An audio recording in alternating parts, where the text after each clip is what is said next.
নাম কি তোমার? জসীমউদ্দিন। বাড়ি কোথায়?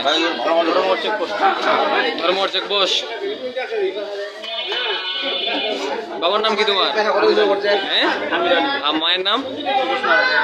জোসনা। কতদিন করছেন এই ব্যবসা? কি আজকে কেন করলেন? আল্লাহ জানে। আল্লাহ কিভাবে জানে?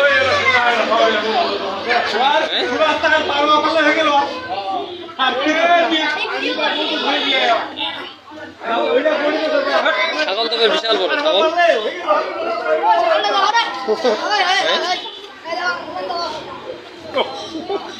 এই